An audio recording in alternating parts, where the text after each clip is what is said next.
Hello, everyone. This is Karen Cornell, your Creative Memories advisor.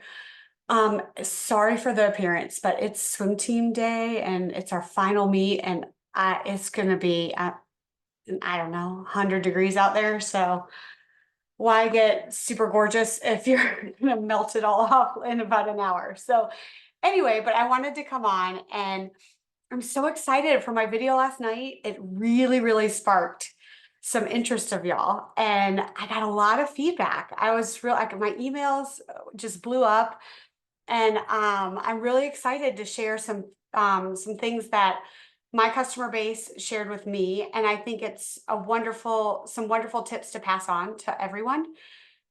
And I've actually it kind of got me thinking, and I redid some things already from what I told you last night. So that's the beauty of organization. It never ends. And we have to make sure that we don't spend too much time organizing, but we have a system that works for us.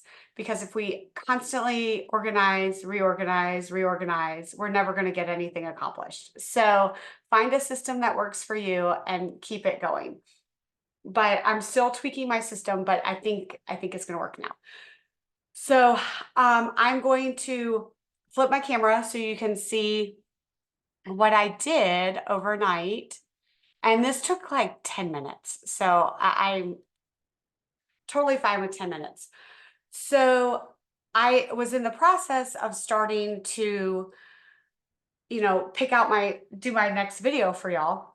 And then I realized, wait a minute, I got all this feedback. I need to do a part 1A. And so some of the tips and tricks that I got from some of my customer base was that they love the idea of purging, that they had not really thought of that because they're afraid to lose it, and to let go, because we all hold on to extra pictures a lot of times that we don't need to.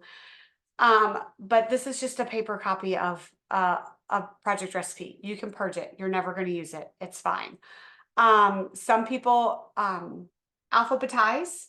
Some people organize them by the number of pictures on a in the project recipe.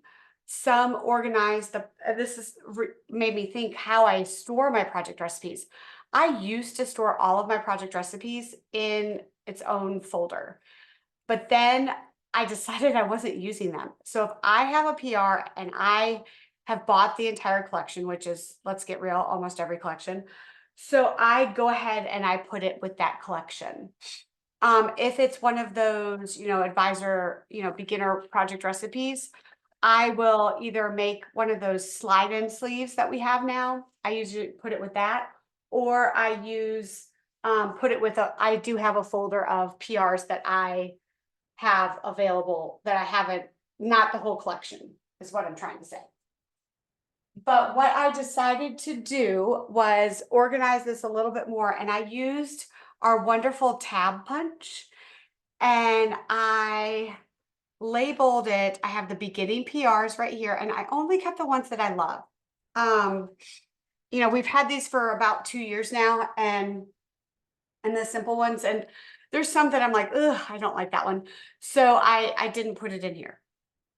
Then I have my PRs, and all I did was I punched this out in paper that I wanted, and I used repo, and so it'll come off and it'll be fine. And so I have all the PRs, and I did at first, I was like, oh, well, maybe I'll organize them by picture numbers. And then I started looking at the PRs, and I'm sitting there looking at like this one, and I would totally maybe not do one picture here, I might do two.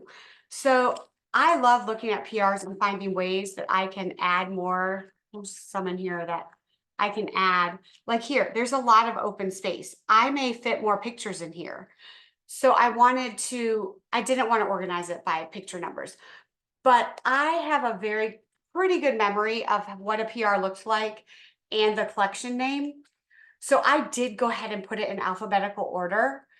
And the reason why I didn't do it before, because remember, like I said, I had the PRs back to back, and I had them basically in order that they were released. And that doesn't work well if you're trying to alphabetize. But my new system, it does work well with alphabetizing. So, but I didn't want to do it by picture numbers, and that's okay. I have some people that have a spreadsheet on if they haven't used the PR, that it's with the collection or it's out of the collection, if they've used all the paper, if they haven't used the paper. So, I mean, you can get as in depth as you want in your organizing. And then I also have the events one back here, which is where I'm going to put the Croptoberfest and NSDs. Those are actually still sitting with my collection, so I didn't pull those out real quick because I want to get this video to you before I go to the swim meet.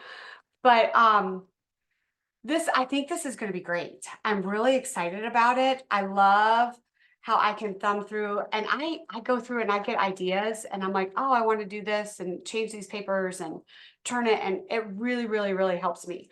But this is kind of like a step 1A.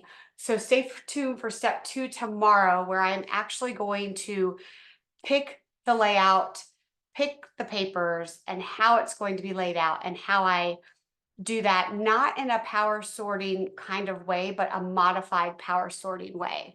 I think it will work. It worked very well. I'm going to switch it. It worked very well for me in January when I went to the retreat, but there was one step that I didn't do that I think would have saved me time that I'm going to teach you this time to do. So I've got binders full of embellishments and all that kind of stuff that I just have not used, and I need to use it. And so I've tweaked my system a little bit, and I think it's going to help you. So keep those ideas coming. Comment if you have suggestions or what works for you, because I guarantee you it's going to help somebody else. And we're all here to help each other get those pictures off of our devices and into our albums for everyone to enjoy. Happy scrapping.